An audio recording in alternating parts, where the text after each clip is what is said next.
A lost heir of Omu. Again, another area 200, so just a lot of patience. A lot of patience as we climb right back through it again. We just did this. Yep. Yes, we did. And we're going to do it again and again and again and again, because that's Idle Champions. We just did this. Yep. That's how the game works. All right. Let's go buy our gold chest. Not the messy way, but that's fine. Oh, I thought this was going to be 2 blues. Nope. Ultimate attack damage. Cool. All right. Take it. That finishes off Calliope. She's full blue now. Full blue.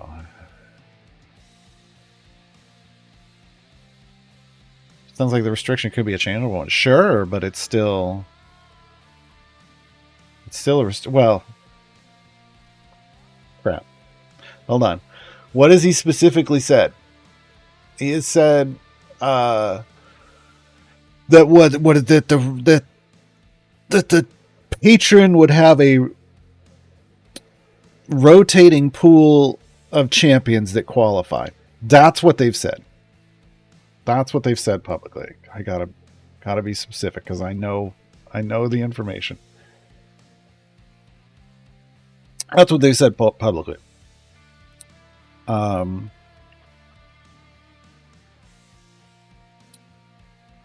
What you're implying with your statement isn't necessarily what they're saying. I'm just going to make that clarification.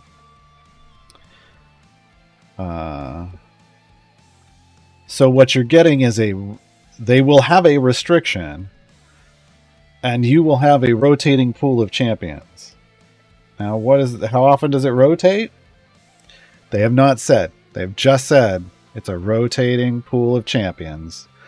And they have also said that Artemis does not qualify. Not that sometimes he won't,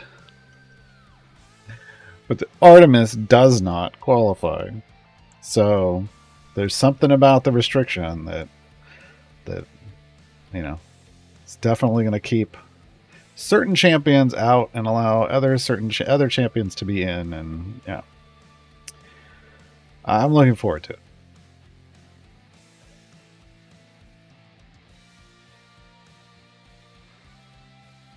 If a player doesn't have the champions to do the patrons, they get screwed. Well, I mean, that's the way all the patrons. Nothing's changed.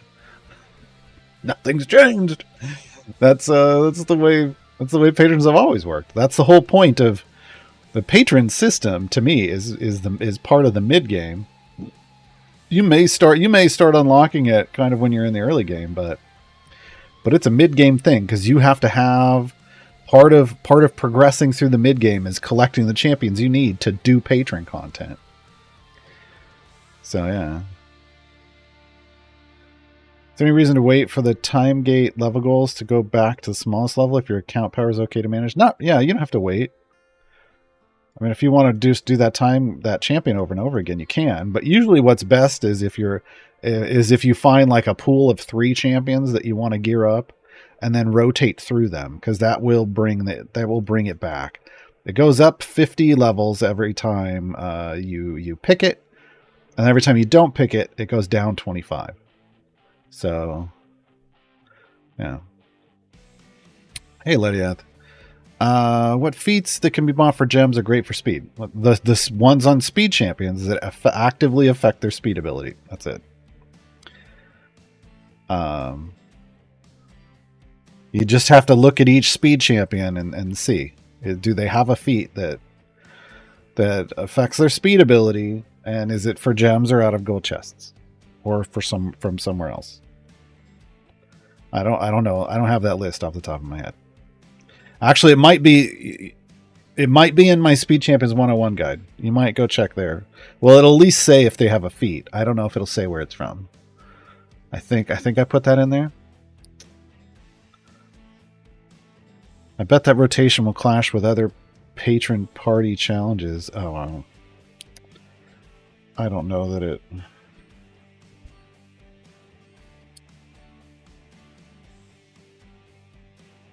I will say it will be interesting how they.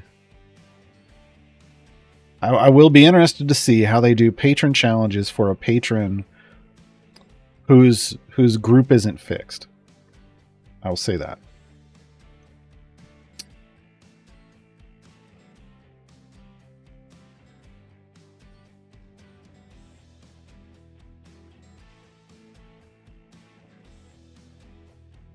They're like lukewarm death. Oh, so it's a Tuesday? Oh. I guess you don't feel well? No, nobody told me. Hope you start feeling better soon.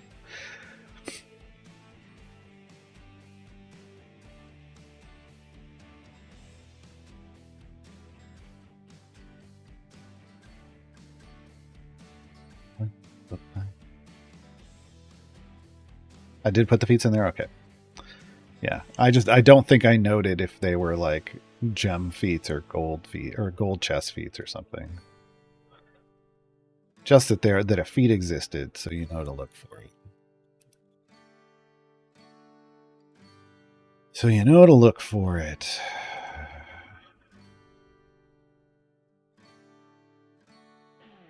Okay, so this should be...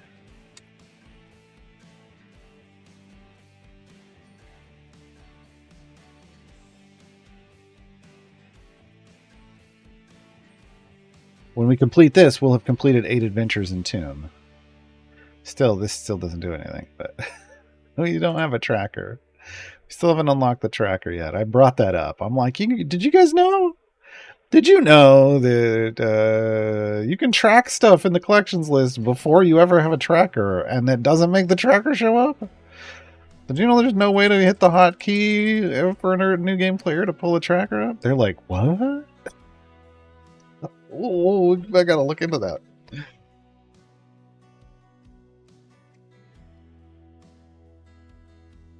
Oh, Letty has yeah, that's right. I got a germ spreader, a germ collector and spreader. That's right. Yeah. That is a thing.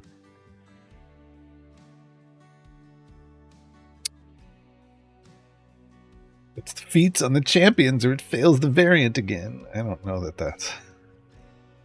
I guess.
Yeah, Necronos, we've kind of talked about that before. Unfortunately, it's just a set list that randomly gets pulled from. So it's not like they're behind the scenes going, how can we screw them over this week?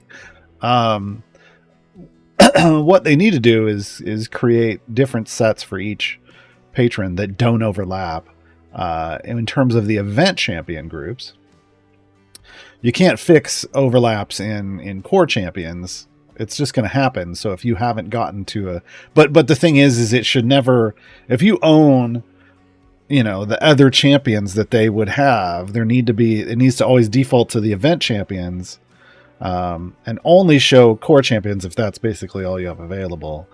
That would remove, it's still going to be rough for newer players, but as you collect more champions, it then filters out so that you never have overlap. That should kind of be how they're set up, right? With 133 champions in the game, there's no reason you can't set it up that way. Even with, what's going to be 5 patrons soon, right?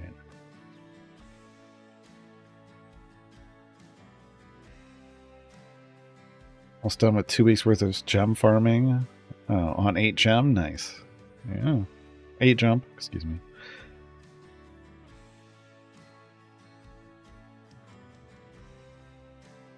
Wow, 12 million? What? You're gonna get to 20? What? It's ridiculous. That's ridiculous. This is why the high. This is why Briv should have been capped at 4 jump. Just so long ago.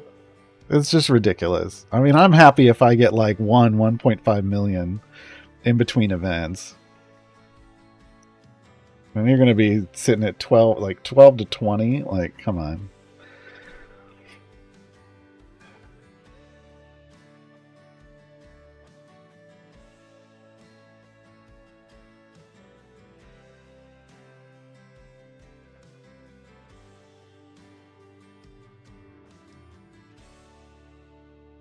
Anyone proposed a guild or alliance that has a purpose in the game? I think it could be a good add-on. So I don't know. I mean, I don't remember anybody coming up with a really. I mean, maybe somebody's posted something on the subreddit and I just didn't pay attention or whatever. The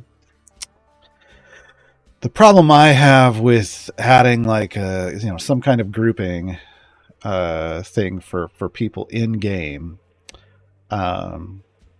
is there's no way to chat with other people, and they're not gonna. I really don't think they're gonna bring chat back, because if you don't have chat that's moderated and reportable, like which their in-game chat never was, then it's just the worst thing in the world.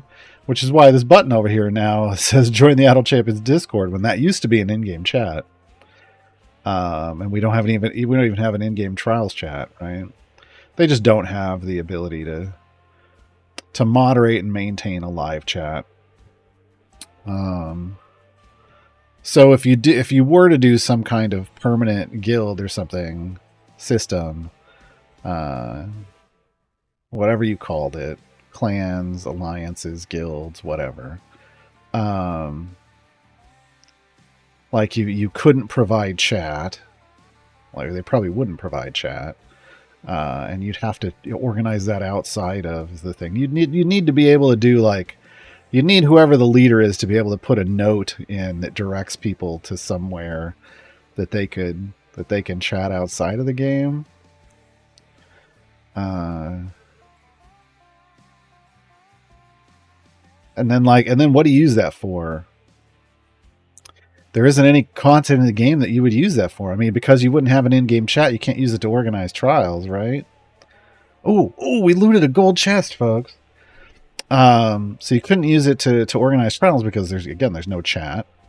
So you'd have to build a whole new content system that's based around guilds or whatever. I'm just going to call them guilds for the time being, for the conversational purposes. You'd have to build a whole new content system around guilds. Maybe even add in a guild progression system, so guilds can level up and give you bonuses to things. I mean, there's all kinds of ways you can do it, but there's nothing currently in this game that uses that kind of system.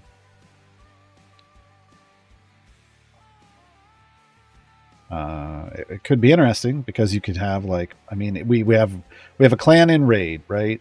To use an example, so there's Garwar's clan in raid, GG2R, the Garwar's Guide to Raid, and clans there there is a chat that's got a pretty heavy filter in it, which isn't horrible, but it works. I mean, it's fine. So, if they could probably find a way to filter it, but, so it's got a chat, but most of the time we just use the Discord. It's got a thing where I can leave like a message for the clan, and update it at any time.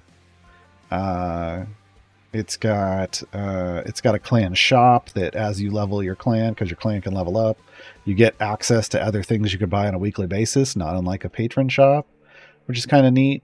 And there's some stuff on there that's Like, why would I ever buy that? And then other things that really are great, and some things you can only get there.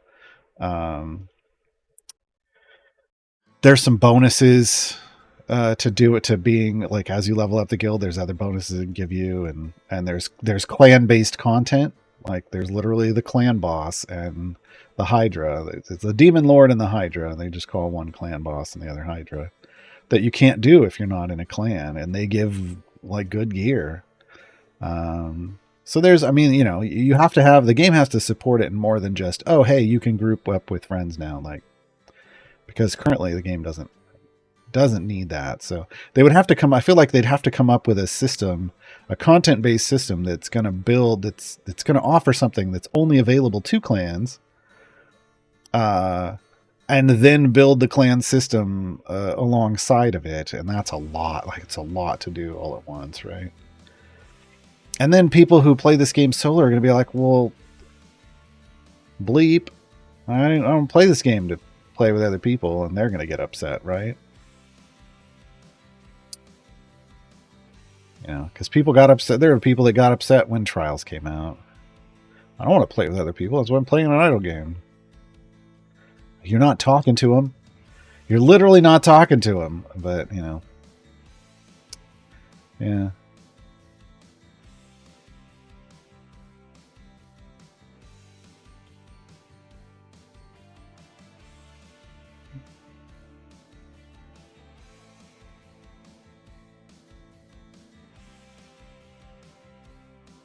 Jeez, lucky rider. But for Gar, for CNE, it was Tuesday.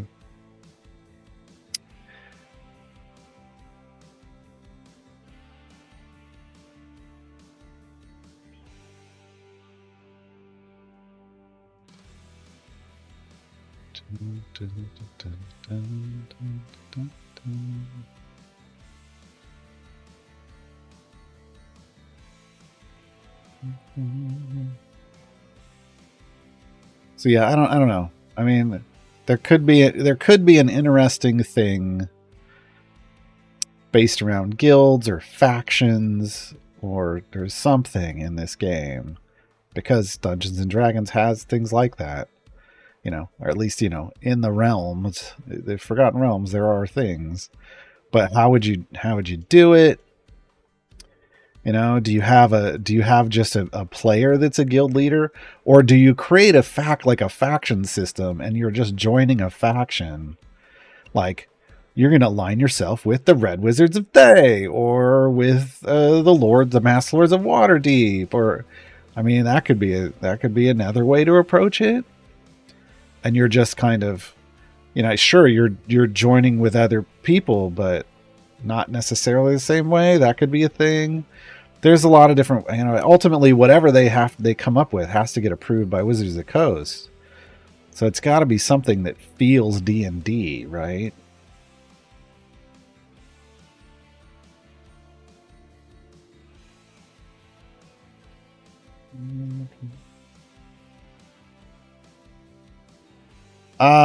So Brent, I think chat should be moderated by the guild, and if you don't like the chat in that guild, you might want to join a different guild. No, that's not enough. That's not good enough. As someone who's worked as a community manager in games, that's not how it works, and that's not how it should work. There's a lot of games that do that. But no, that's not okay.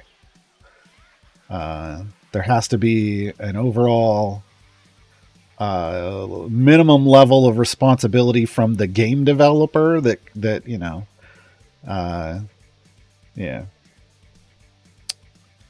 yeah, like the Twitch way of doing things, where people just do whatever, and then you're supposed to maintain your own Twitch chat. Oh, Twitch still has moderators.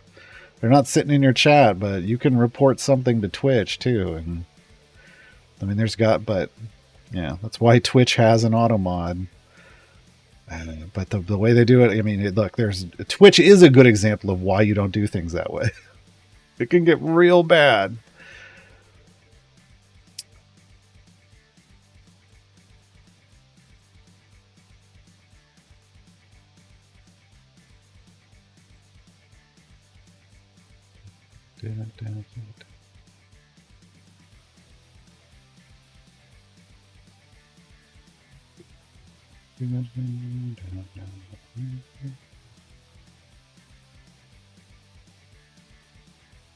I mean, here's one thing. So for those who haven't played Raid, they do their clan content really cool in a really cool way, I think.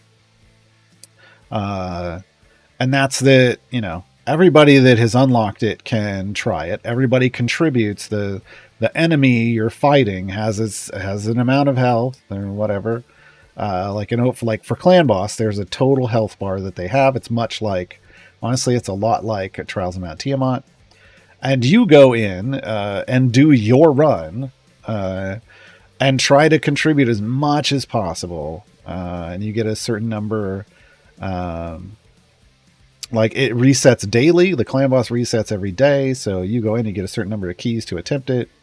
And there's different difficulty levels. So, you start out at the easiest and you start working your way to the harder stuff and the rewards get way bigger.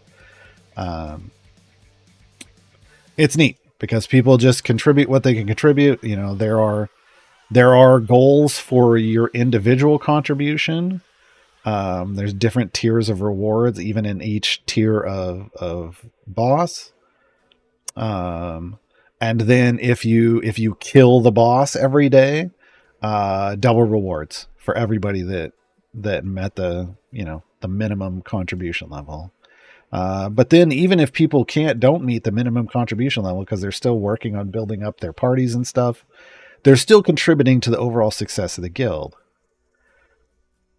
So, I mean, I think it's an interesting way to do things. I love how his health is all the way out here. Oh, I forgot about this guy. There we go. You gotta kill that freaking cannon. So I think they did it in a neat way. I think Idle Champions kind of has part of that already in weekly trials runs. But Raid does it on a daily and weekly. Like there's two different ones. So,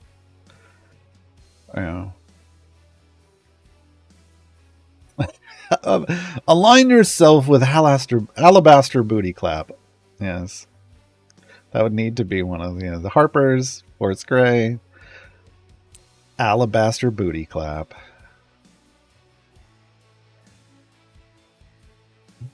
Oh, yeah. That would be so funny. It'd be so funny. Who'd you align yourself with? The Harpers? Red Wizards of Thay? Master Lords of Waterdeep? Alabaster Booty Clap.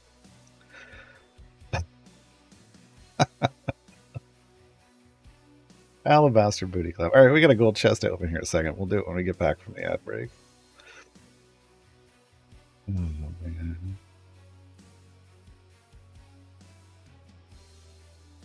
Dun, dun, dun, dun.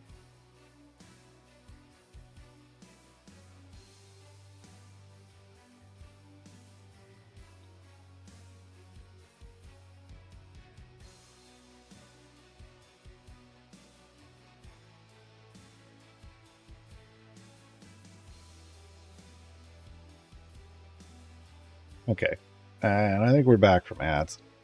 So pretty much every game with a guild system is like that. You don't want game developers to be responsible for semi-private. No, you have to. Just because this is the way it's always been. That's a red flag phrase. This is the way it's always been.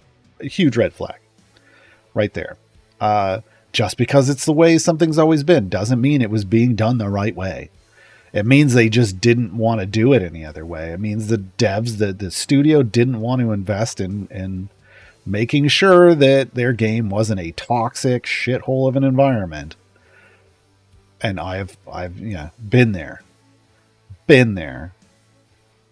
It's not, nowadays you do not want to have that environment supported in your game because you are, no matter what kind of disclaimer you might put, you are responsible for what happens between individuals in your game.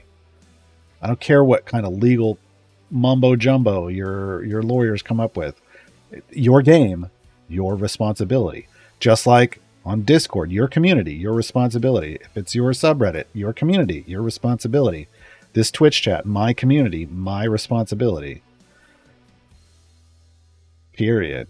Twitch, they can put all the legal mumbo jumbo they want, but they created a place for people to come together. It's their responsibility to make it a safe place, a clean place where people aren't harassed, feel like garbage. I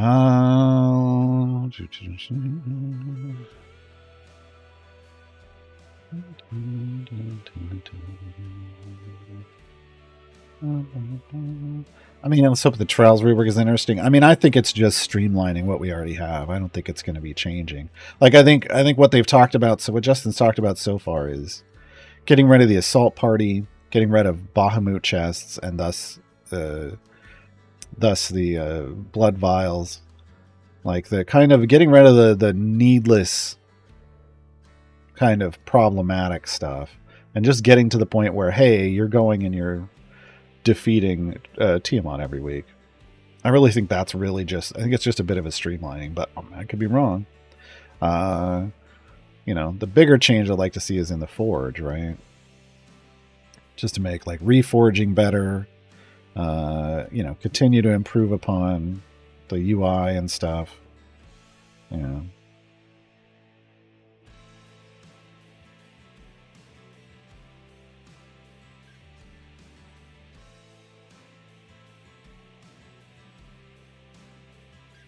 Check my current fast score piped by myself against Madronica, and yours is better. Well, I mean, it's just, you know, those are examples of solutions. I don't know that they're always the best, right? I mean, they'd like them to be, but doesn't mean it always will be. It's made by a human, right? Not a computer. Well, even the computer software would be made by a human, so it could always have a mistake, right?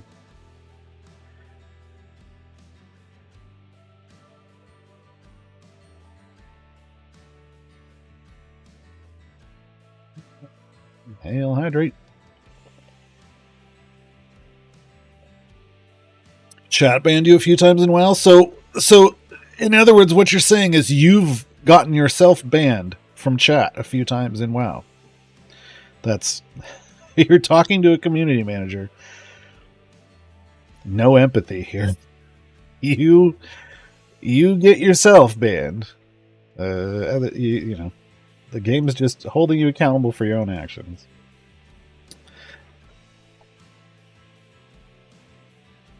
Again, Brent, I'm not gonna keep beating this dead horse. I've made my statement. As someone who's worked in the games industry for a long time, in-game chats always have to be, all of them need to be moderated, or at least reportable. You don't have to have people sitting there combing constantly through the records, but if someone says something horrific to someone in guild chat, yeah, you should be able to report it. And you may be just thinking, you may very well just be thinking, well, you know, people language, blah, blah, blah. That doesn't, but no, I'm talking about people making death threats, people saying horrible things. Every chat in a game has to be reportable, and people need to be able to be held accountable for them. That's what I'm talking about when I'm saying you have to moderate your chats. You have to have people looking at reports, people making, you know, holding people accountable for what they're doing. Like, and so many games, they just don't.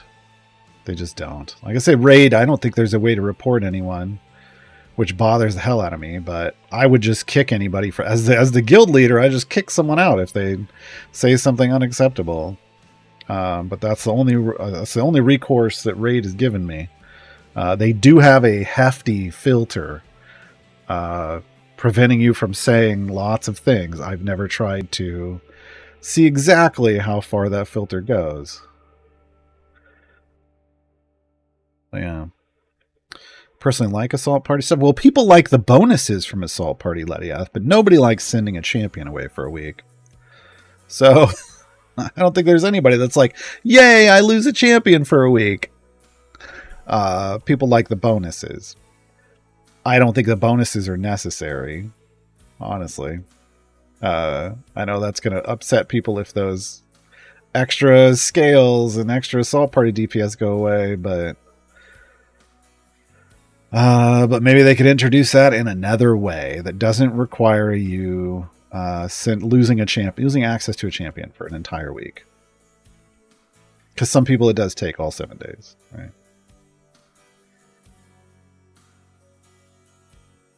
I think the only change we need in the Forge is, well, I'm going to stop you right there. There's lots of changes. There's multiple changes that need to be made in the Forge. Only change we need is that whenever we Lego dismantle, we should get scales back. Again, we've had this conversation. If they're for them to do that at a base level, for them to do that, they have to change the cost of forging legendaries so that they're all the same value. All of them.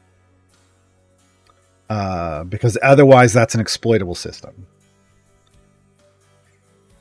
But I don't think it should go straight to scales instead of potions, because then you've got to, I don't know. I think you use the alchemy system. I think you get the potions back, and then in the alchemy system you allow it to break down potions into scales. But the first thing that has to happen is you have to normalize the cost of legendary effects, right? But that isn't the only thing that needs to happen. They need to redo the UI when you click on a champion. It should just take you to the Forge page, and it should show all 6 of the items on the left, and you can click through them without having to back out and in and out over and over and over again, and pick the one and work on one champion at a time. Absolutely, that's absolutely needs to happen. Because they missed that part. And then they need to change the way the reforge costs work, right? Because they're using the old forging system, and there's a reason they moved away from that. It was garbage.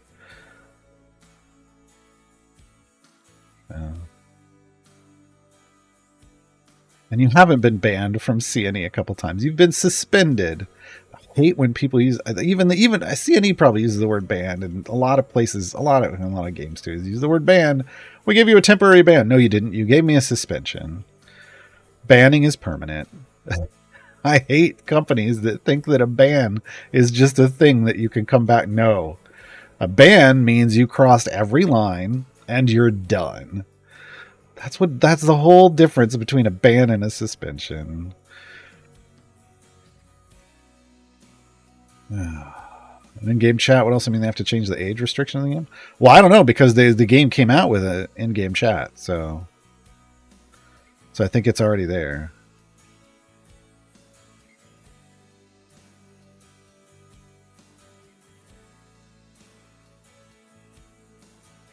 MC, I can't speak to that. Like, if you got banned in chat for speaking a different language, then are you on? I mean, do they have rules about certain servers? They have a normal language. That's just like in CNE chat. The chat language is English.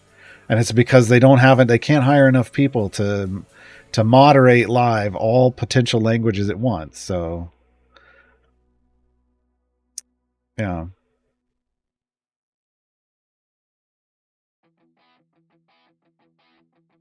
I mean, I've worked for studios where their forum language was English, and if you posted something that was other than English, you got your post removed with a little letter, with a reply, letting you know you got to post in English on these forums.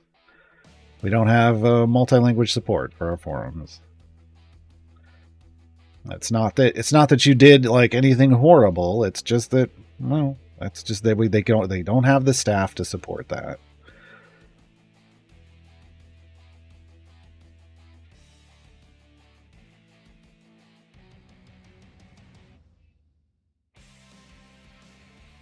Considering Rosie from my last select slot, is there tier 4 variant possible?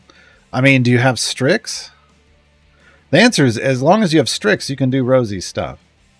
And yes, the Bee Stingers Unleashed, the one where it's just the 2 of them, has a buff that scales, and you can take it all the way to 2001. But you got to have Strix, or you can't even get through tier 1. Why not select the champions in bonus but still allow them to be used? Because then what? Then what's the point of having that? Why, Lydia? I think it's like why? Why do you then have to even select champions at all? Why not just remove that whole thing, and find a different solution that doesn't involve you having to select champions. Like, yeah, I think if you get rid of the assault part, you get rid of the whole thing, and you find a different way to do it.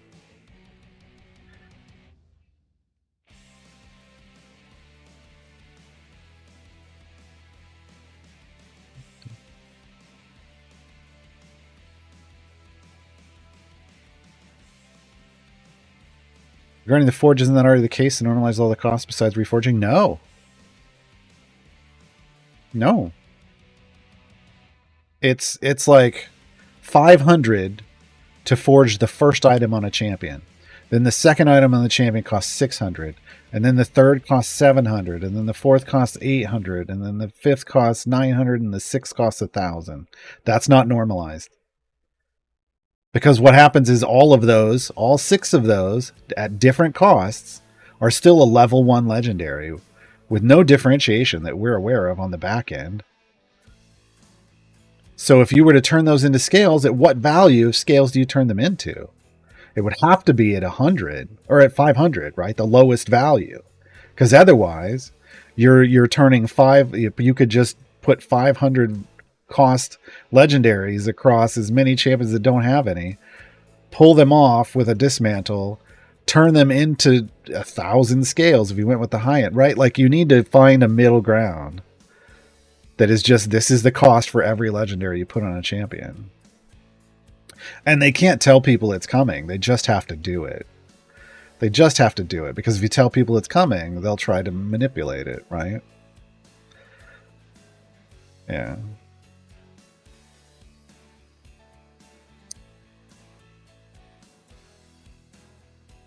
Should send in your ideas regarding the reforge. I mean, I give them what they ask for. If they don't ask, then they get my comments in chat, in Twitch chat. Or overhear them on GG2E if they're listening.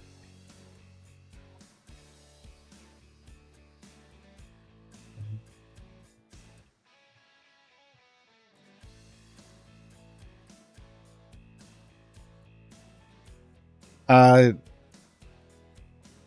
mean, look, Shakira, we're not talking about the U.S. Constitution. Arguing for the sake of arguing is pointless. Just want to be clear.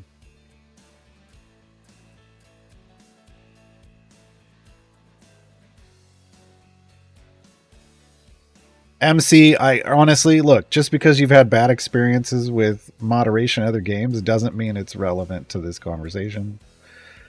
I'm just telling you why there's no longer a chat in this game. It used to be right here.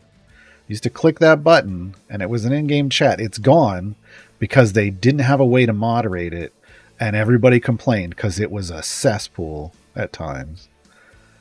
You just can't run a game that way. It shocked me that it even existed in the first place. It took them way too long to remove it. It's why we still don't have chat in the game. It's why you can't talk to your players in trials. Yeah.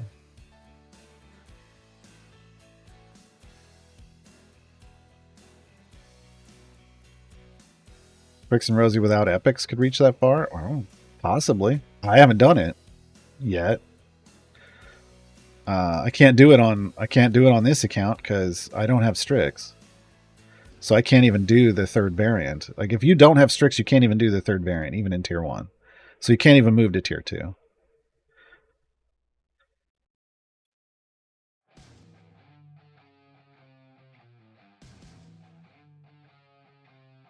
need to stop buying Briv chests. Remember to full epic the other non-Dark Urge. Why?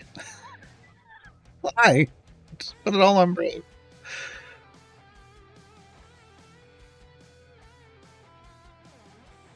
It's a known value. You just have to give it back based on how many you have. No, Lediath, we're talking about like a dismantle.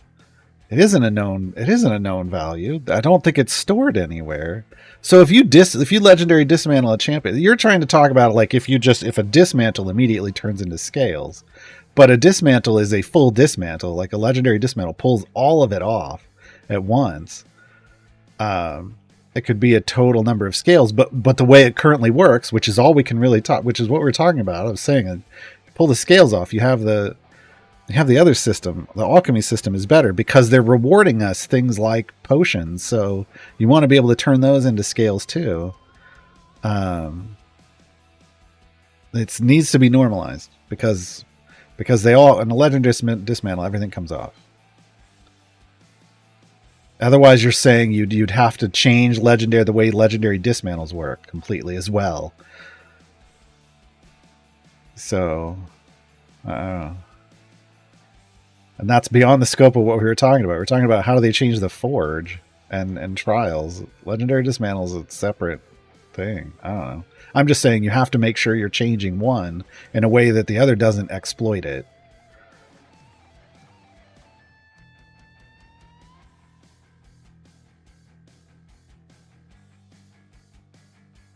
Ban should be a hiatus until set otherwise, not timed. Well, anything timed is a suspension. Anything that effectively, if someone in your here, this is the problem with a lot of communities, is they think that you ban someone, gets to a point and you just ban them, and then 6 months later, you know what? They've been banned long enough. Let me let them back. Why would you do that? Honestly, why would 6 months that someone's been gone from your community? You're just assuming they learned something and became a better person? I've worked in enough game communities to know that there may be a rare exception, but no, they knew the rules. They crossed the line intentionally. To get to a ban, you have to do serious shit in any community. If they did that, there's no reason that that account ever comes back. I know there's games that think that it's okay to just let people decide to come back and appeal and whatever, and it's like, why? You're making things more difficult for yourself. Invest that time and energy into helping make your community a more positive place instead of trying to help out the ones that are just garbage. And we're enjoying being garbage. They did it for a reason. They did it for a reason. Because we're not talking about somebody got mad and said something bad in chat or on a forum and got suspended. Like, this is, you have to go from 0 to ban, you had to come in hard. And that's super, as someone who's I've moderated some of the biggest game communities in the world, one of the most toxic ones in the world, and that just never happened. You don't go from 0 to ban. There is a long line of infractions before you get there. That's the realistic way things happen. And if you do go 0 to ban, more than likely what we found is that it was somebody ban evading.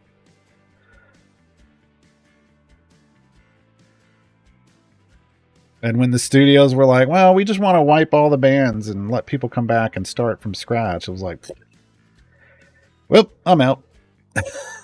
Glad I don't have to work here anymore. I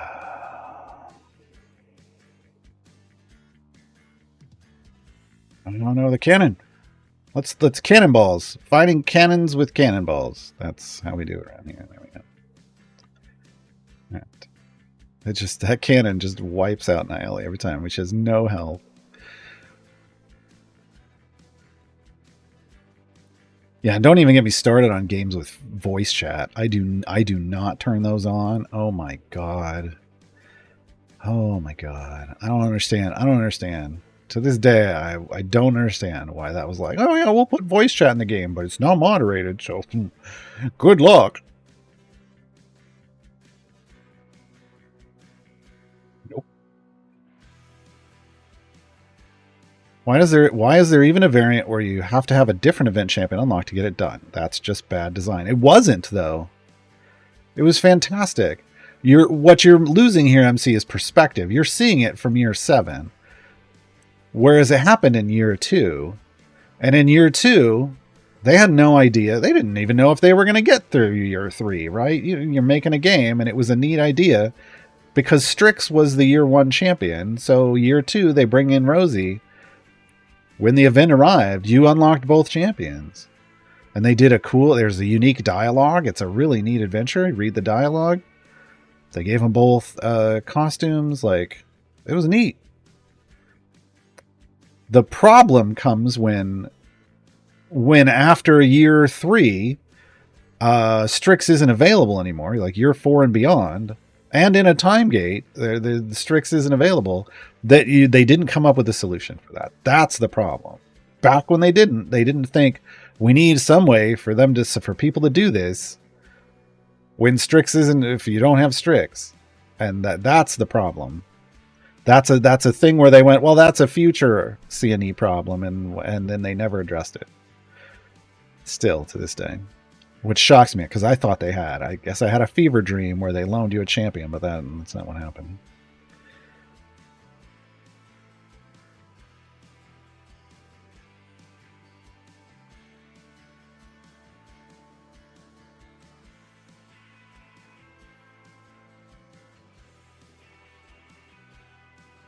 Hey, Brutalix.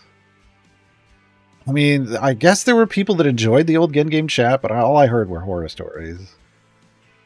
And as somebody who's been a community manager, I get chills up my spine when people are like, we're going to put an unmoderated chat in our game. I'm sorry. I thought you just said you were going to jump off a bridge. Why would you jump off a bridge?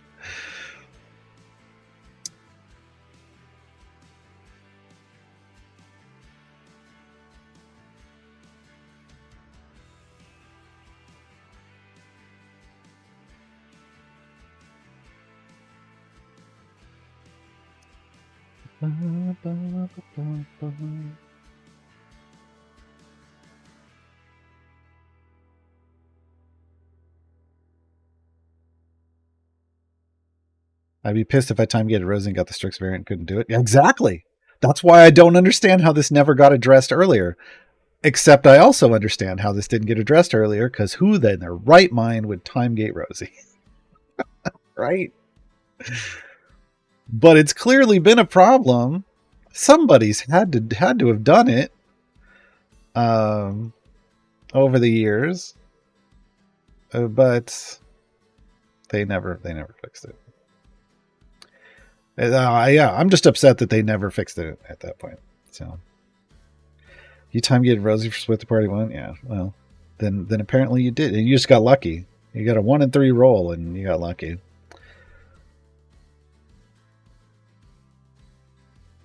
So I don't know. It definitely needs to be addressed.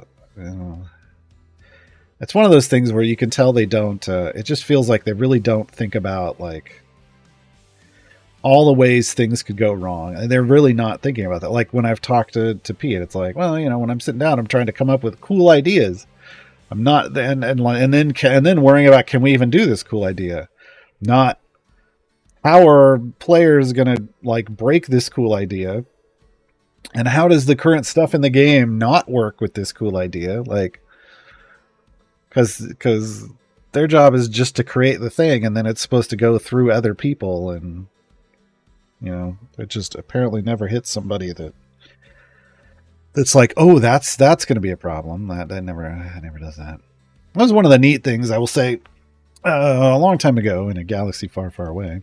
When I was interviewing for a North American player relations position with Riot Games on League of Legends, like one of my jobs would have, part of my job, one of the many things I would have had to do every week is sit in on champion creation meetings, to be the person that is the voice of the community when they're getting designed, to make sure that anything the community might have a problem with and stuff like that you're that person.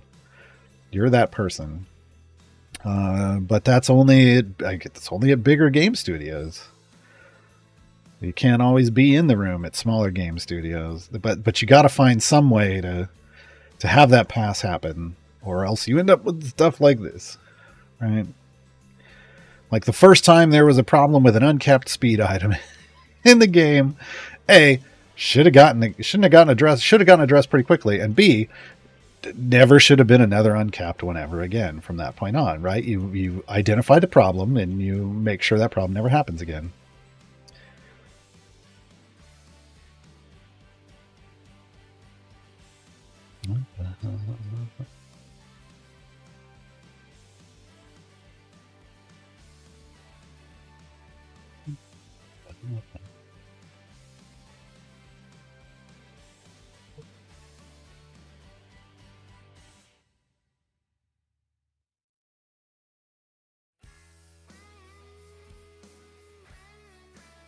Chat moderation would be I mean, that will, again, this game had chat originally, and yeah, there wasn't any moderation, so.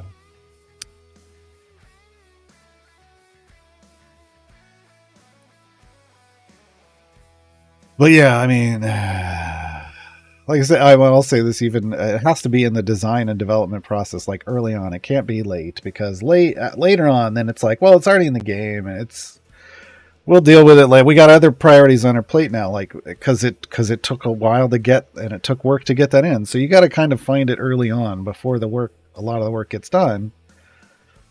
Because as the work gets done, it's less and less of a priority to then like go back and redo it or fix it or whatever. And we saw that when we tried out Skull and Bones, right? Ubisoft Skull and Bones. When we load in right away and we're like, they've got a cool intro and stuff, and I'm like, yeah, okay, I'm getting into this. And then they drop us on a boat with two other people, and what's in front of us is the ship, presumably the ship we were on, or at least one of the ships, and it's split in two pieces, and it's up on two different rocks, even though that's the pieces should have been fitting together. And like, how did they get, like, and there's a path in between, and like, that's not how ships work. That's not how shipwrecks work. I was just instantly who thought that was like this beautiful art? But whoever made that decision is an idiot. And that's not something I say lightly, but whoever made that decision was an idiot. And it ruins the game for people. Come on. All right, we got another code. It's not how ships wreck. Yes, that's it. It's not how ships work. That's not how ships wreck.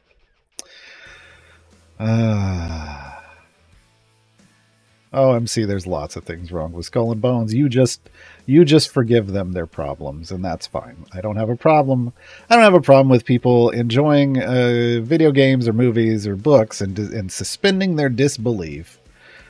I can only suspend my disbelief so far in any of those situations, though, and then it becomes a problem for me.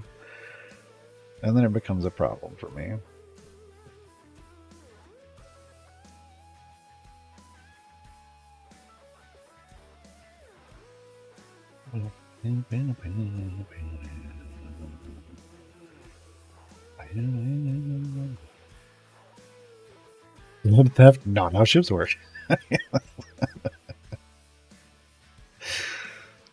Oh boy. Oh, Hail Hydrate. I know games that have more problems than Skull and Bones. It's not a competition.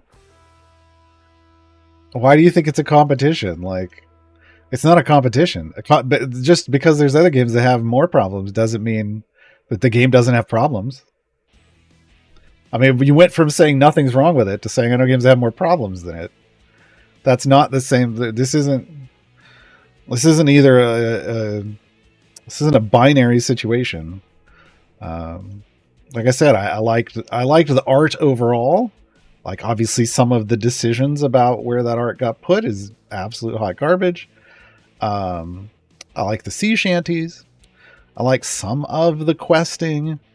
I do not like how the ships work. The shipwrecks, that was horrible. The sharks and animals like charging your boat. Give me a break. Like, you know, and to a certain degree, it's just beyond what I can suspend my disbelief for personally. Other people can go enjoy it all they want. If it were a free to play game with just in-game purchases, I'd probably still be playing it just because, you know, okay, I can, for $0, I can just suspend this disbelief. But for 60, I guess now it's like on sale for 45 or something. I can't. Hey, Aritra. Just seen there were corrupted gems for entering a code that I wouldn't have known about if I wasn't scrolling through looking for ways to get more gems.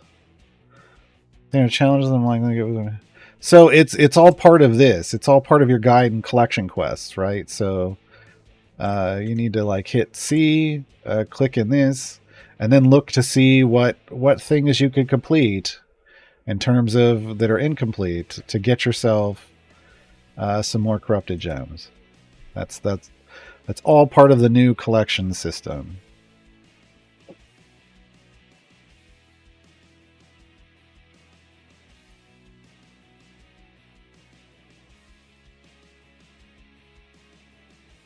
I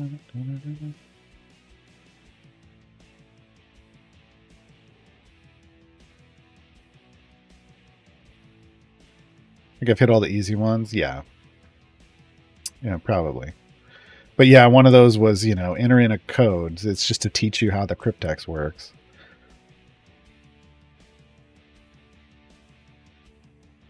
But yeah, you get far more from the next emergence event. The problem is the next emergence event is a very, very long ways off. If this timer is to be believed, it's 60, basically 64 days away. So I forgot. We got a gold chest as loot. Nice. Master of Piracy. That next deep push, we're making even more money, folks. We're making even more money.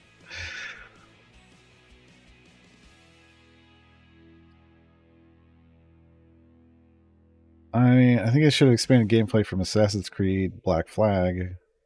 I mean, it was fun for what it was, but even then it was definitely a little different. I think that's probably where they started, which is why this game took so long to make.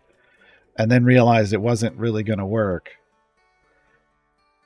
with everything else they were building, and they probably had to kind of start over. I mean, it feels like, because this took a long time. I heard it was in development for a very long time. And man, they just...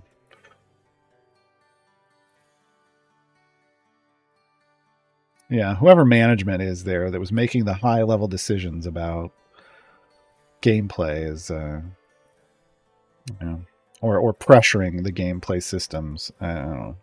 I don't like whoever that is. If I run into them in public, I'm gonna frown at them and not be their friend.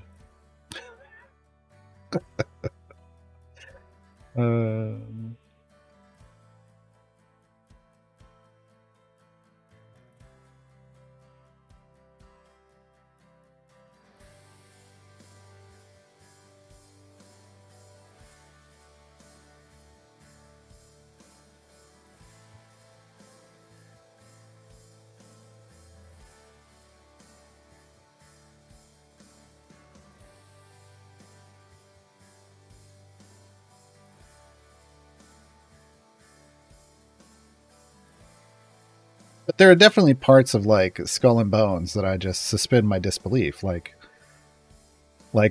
you go and you get a ship, or you get the parts for a ship, and they build it for you while you wait. Like, I can suspend my disbelief for that because it's a video game.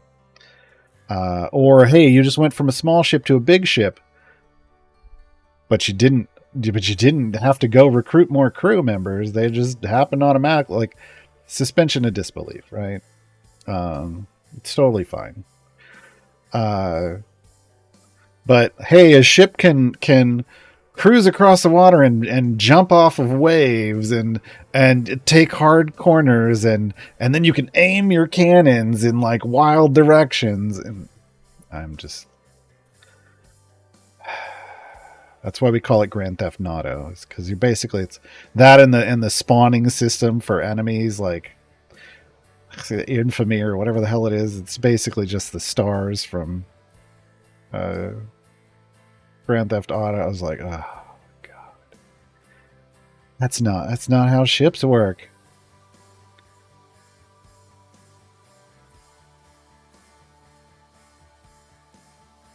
If you use my Epic Games creator code on a free game, does it do anything? No.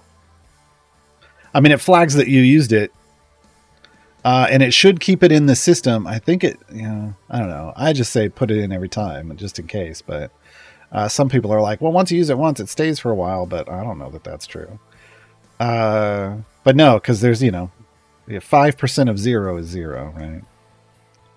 So it doesn't get me anything.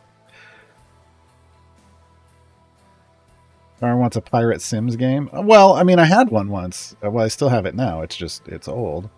It's called, oh no. Tropico 2 Pirate Cove. It has some problematic parts. Well, it has some realistic parts that were problematic then. So at least it's true to form. But yeah, I mean, it's a true pirate sim. You find an island and you have to grow your pirate empire, and it was great. Loved it.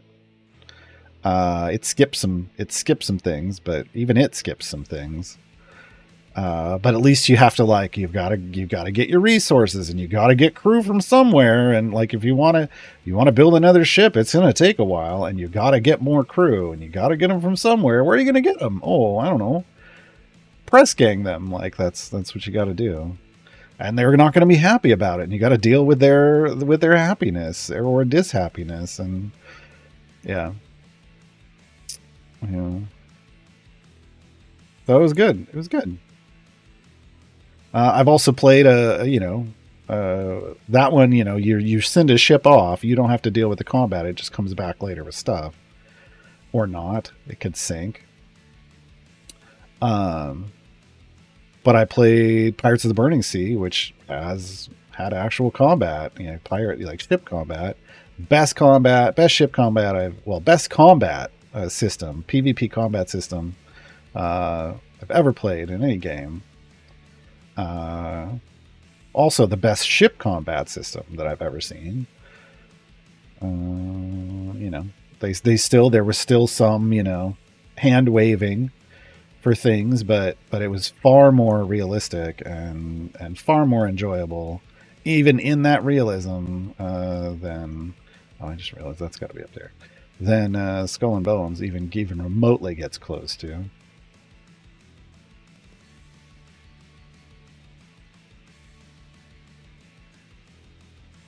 The problem it had was, manyfold, but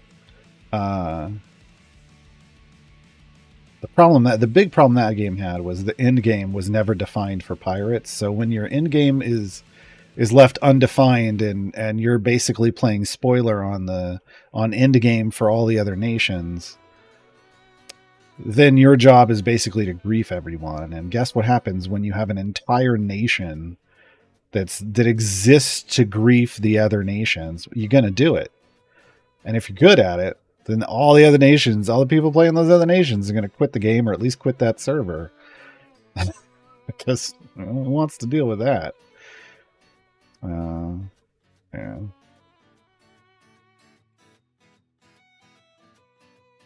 But their combat was just so good. So good.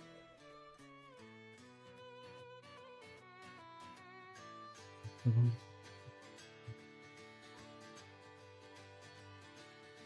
I mean, you had to load up. Yeah, I mean, you had to load different types of ammunition based off what you were trying to do. Do you want to target the sails? Do you want to target the crew? Do you want to target the ship itself?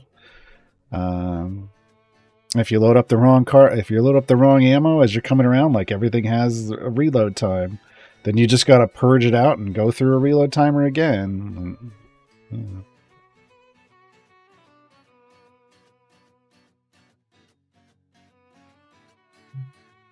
There was a Sid Meier's pirate game, and I don't know that I ever played it. Wartail. I mean, look, I saw the thing about Wartails putting out a pirate thing, and Unless War Tales has fixed its problematic storyline, I'm not going back to War Tales. War Tale had some serious just problems with their story. Like they introduced slavery and but they don't give you the ability to like kill the slavers and free the slaves. You're just forced to accept, well, slavery's a thing. Deal with it. Like, no, I won't. I will just not play this game. Thanks.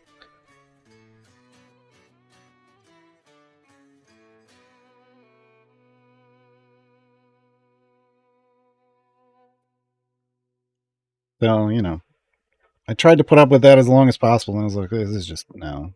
This is not okay. I mean, I liked some of the features. Like, I liked that, you recruit people and we could name your party. We were naming them after people in chat, and then I could just blame chat when we failed at things. It was wonderful. But yeah, overall, if I don't get to free the slaves and kill the slavers, better yet, just leave slavery out. So I said like that. Tropico 2 has kind of kidnapping people and forcing them to work for you. Kind of slavery, right? Press ganging was basically forced servitude, even if they were given a lot of freedoms.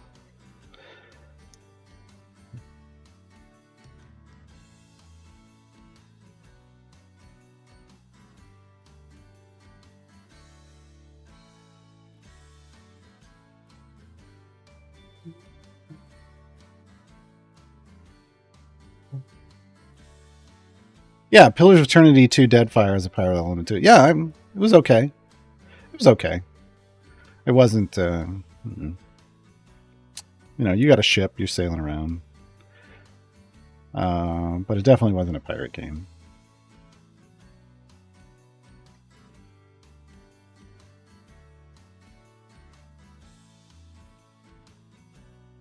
And the horses survived the most in War Tales. They did, yeah. Our pack mules.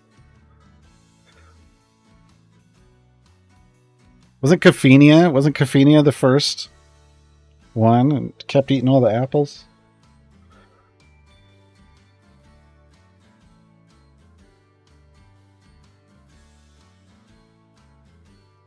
We're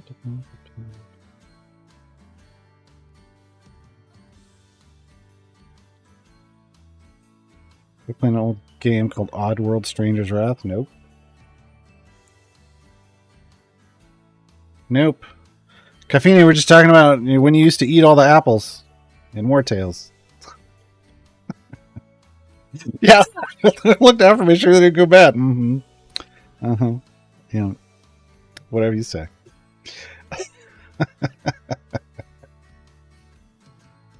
Again, we'll get 400 gems off of this. We're not going to get to... I don't know, we might get to 500.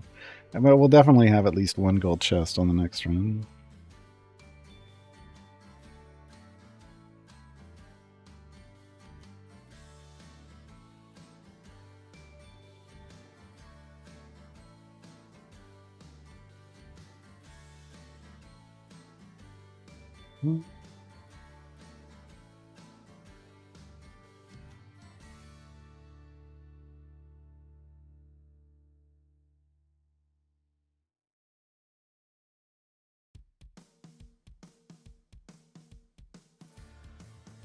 What was I doing? Oh yeah, I was doing the terminology guide in the background. I'm like, I got something up here. What was I working on?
Nice, Jam and J.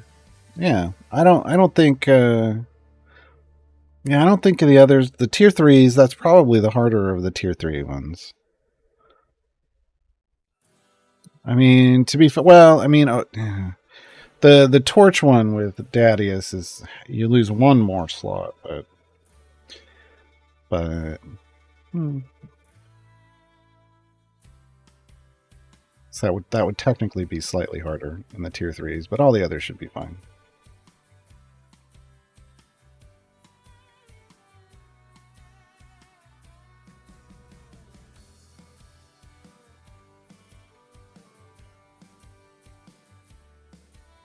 I think I'm working on tier 4 for Miria still. I think I have one left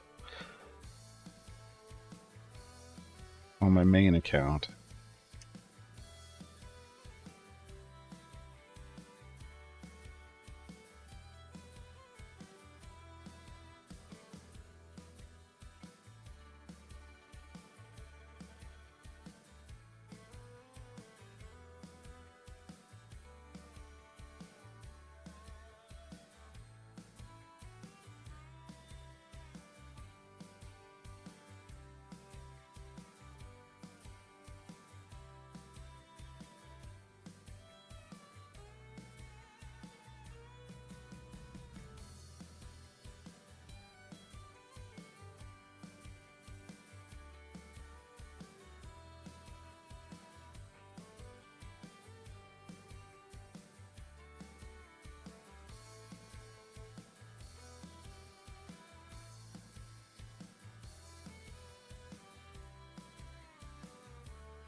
Okay, finished with. Well, I haven't finished with, but I've done the kind of the main things in A and B. And our length went from 5,000 to almost 8,000. And we're going to be capped at 40,000. So, oof. Working on the Terminology 101 guide in the background.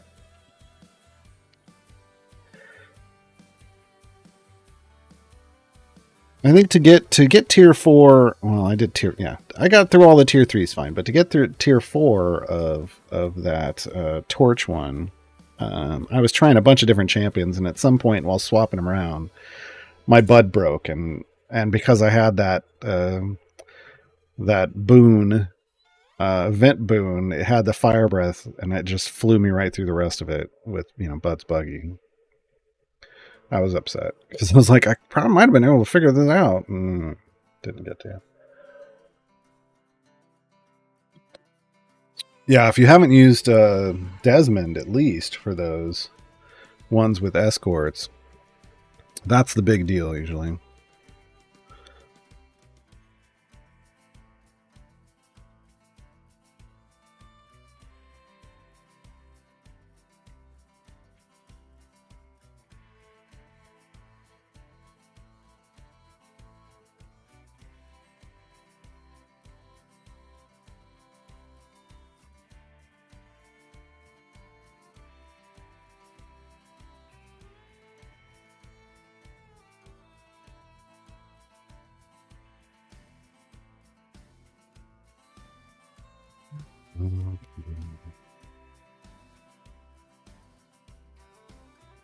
I'm trying to do tier 4 in the background is problematic. Really?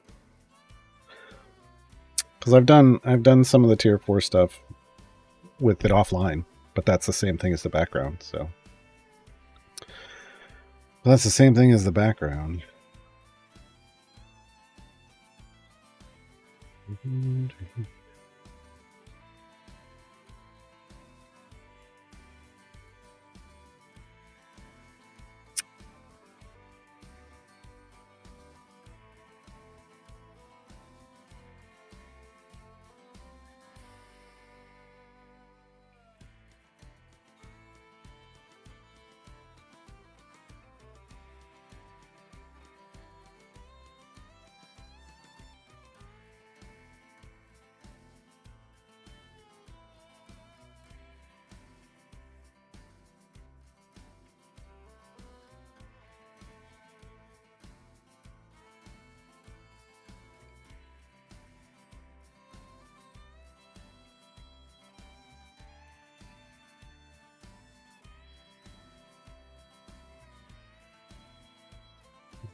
Did Quint get a rework a while ago? Yep. It's part of the Champions of the Hall. Wasn't it like that? Or Legends of the Hall, or whatever the hell their season was. Yeah. He's in a much better place. In a much better place.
All right, Lediath.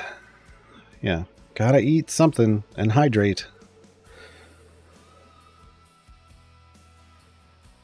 Champions of Mithrahal, that was it.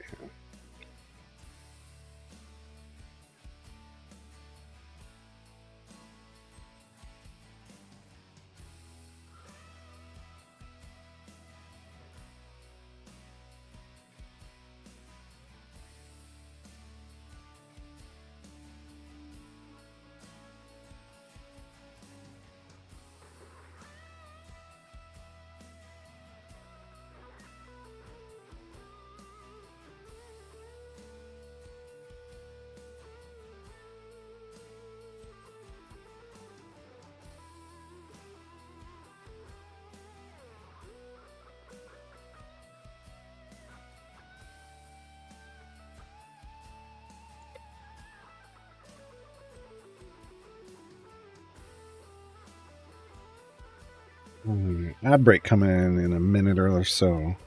Probably less. Man. Dribbled water on myself. Oh well. Oh well.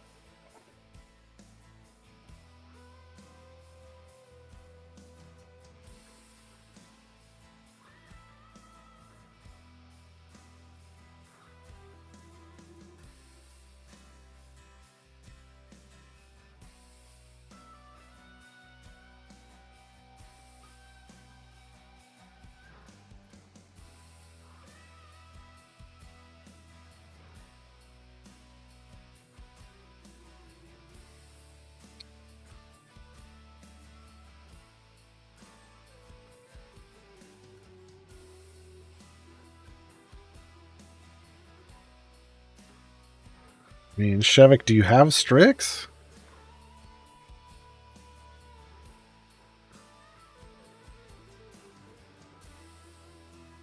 As long as you have Strix, go for it. But if you don't, it's, problem.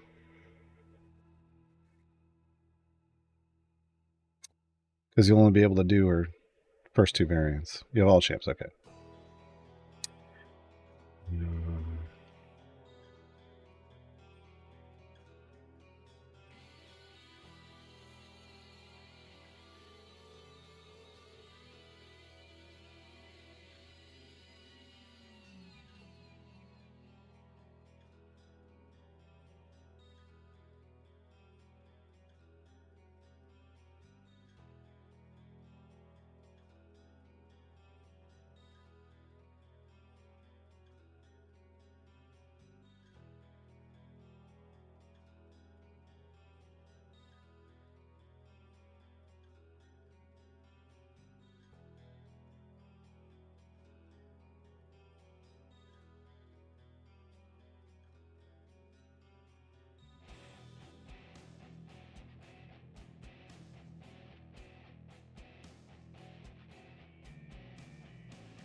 Because this covering a guy. Was there any limitations to background parties? Some abilities don't work. Speed effects don't really work in the background.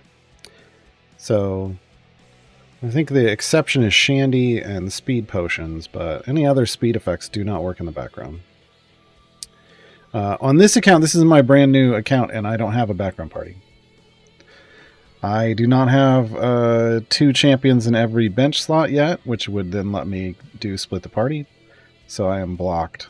You know, a big red X. I'm blocked from splitting the party and getting a background party. So I'm not far enough in yet. On my main account, I use them to do patron challenges. Really, they just cycle through a short run with different pre-made sets of champions. And get me gems and whatever the patron currency is for that stuff. Some people use them to do, you know, multiple deep runs at once, and I don't, but some people do.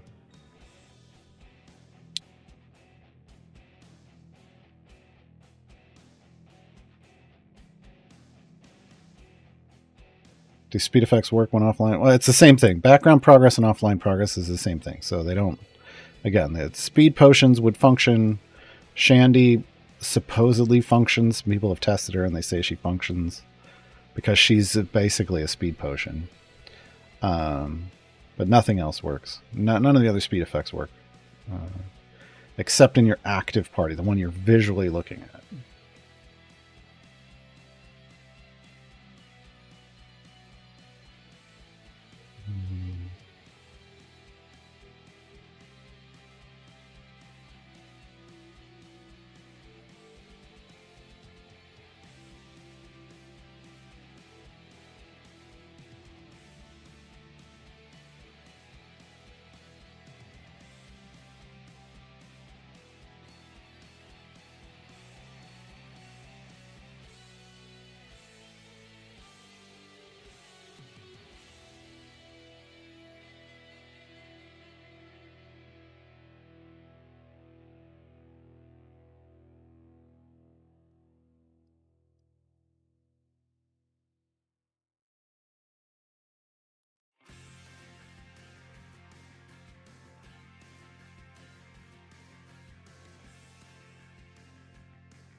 No, MC. None of this. Again, I can't be more clear with this.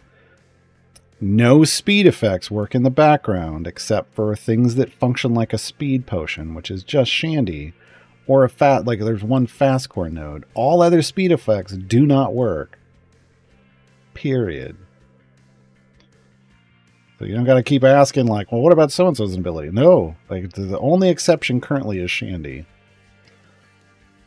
That's because she functions like a speed potion. I would say then Humon's feat that functions like a speed potion probably also works. I haven't heard of anybody that's tested that. It's the current word count 9,000. Well, it's not word count; it's character count. 9,375 because I'm only allowed 40,000 characters. So we're almost 25% through.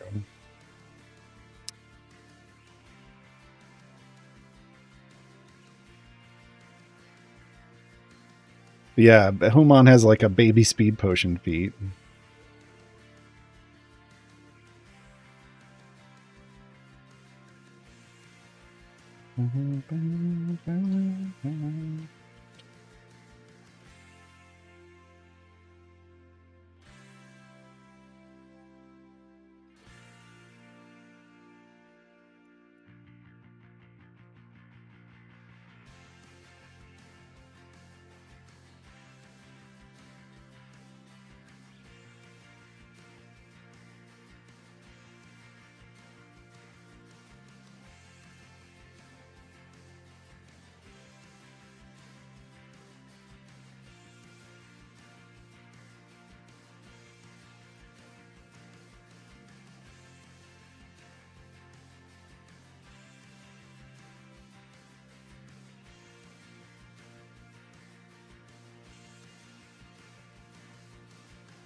then it's bad to turn. I mean, if you're trying to Briv gem farm, then it's not working.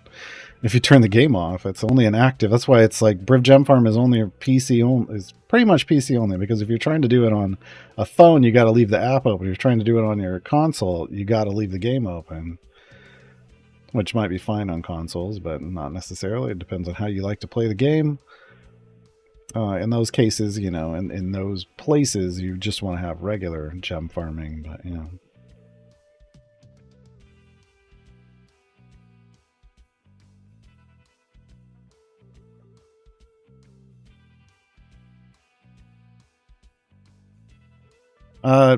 Bayushi Akira, people have tested it, though. That's the problem I have.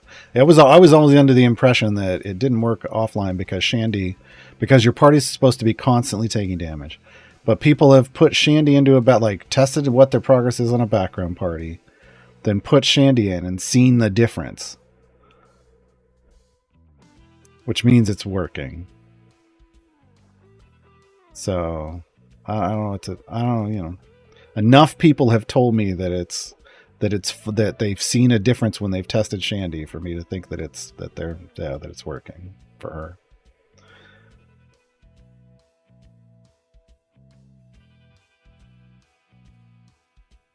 But again, Lurking Rider, I'm just telling you. I understand the way it's supposed to work, and the way it's supposed to work is that the whole party is taking damage when you're offline or in the background. I understand that's how it's supposed to work. And yet so many people have told me that when they've tested it, it's increased their speed, just like a speed potion would. Speed potions definitely work. The speed node definitely works. Like the speed node that specifically functions like a potion works. Yeah. But none of the others actively work in a background party.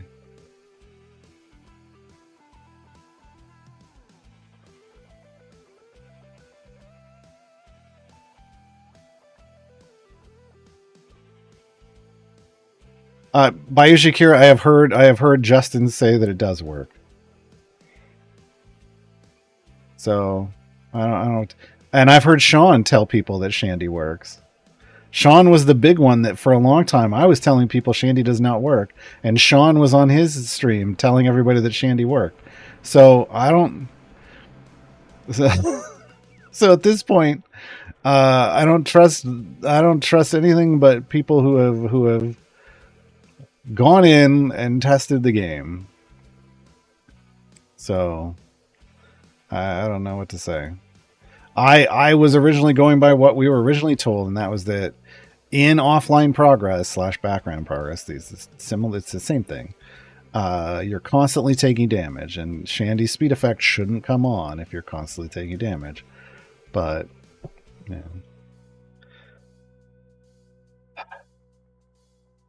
So nowadays I say, well, supposedly Shandy works. But the reality is you shouldn't be using like who has so many speed potions that they're using them in the background? Not me. I barely have enough use in my active parties when I want to do stuff. So I don't think you should use any speed potions for background parties. I think you should save them for your active parties. And gem farming is for your active parties only. I know in my other account I used to name them Gem Farm 1, 2, 3, and 4, but that was a joke. That wasn't me running like speed format. That speed formations don't work in the background. I mean, event boons are supposed to work everywhere, but how would you know, right? How would you know?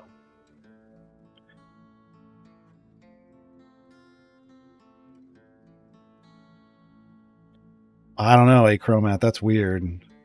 It shouldn't be double the amount of the gems. She doesn't create more gems. What you need to look at is how long it takes that party to cycle. So if you the way you do this, if you want to go test it, and the way I tried to test it back in the day, was you take one background party and you put Shandy in it, right, with a tank. Get a roughly similar damage, but it, doesn't really matter if you're cycling just to like area 30. Then you take another background party that doesn't have Shandy in it, but like 2 champions. Then you could take a background party with Thalora and someone in it, and then what you do is you see, like, how many times do those reset? Is the reset the same number, or do some reset faster than others? As long as they're in the same adventure and they have a similar DPS, which shouldn't even matter because you don't need to go very far. You just look at how many times they cycle, and if the speed effect is working, you're going to get more cycles. You're going to get more cycles. Yay, we did it. I mean, I didn't think we weren't.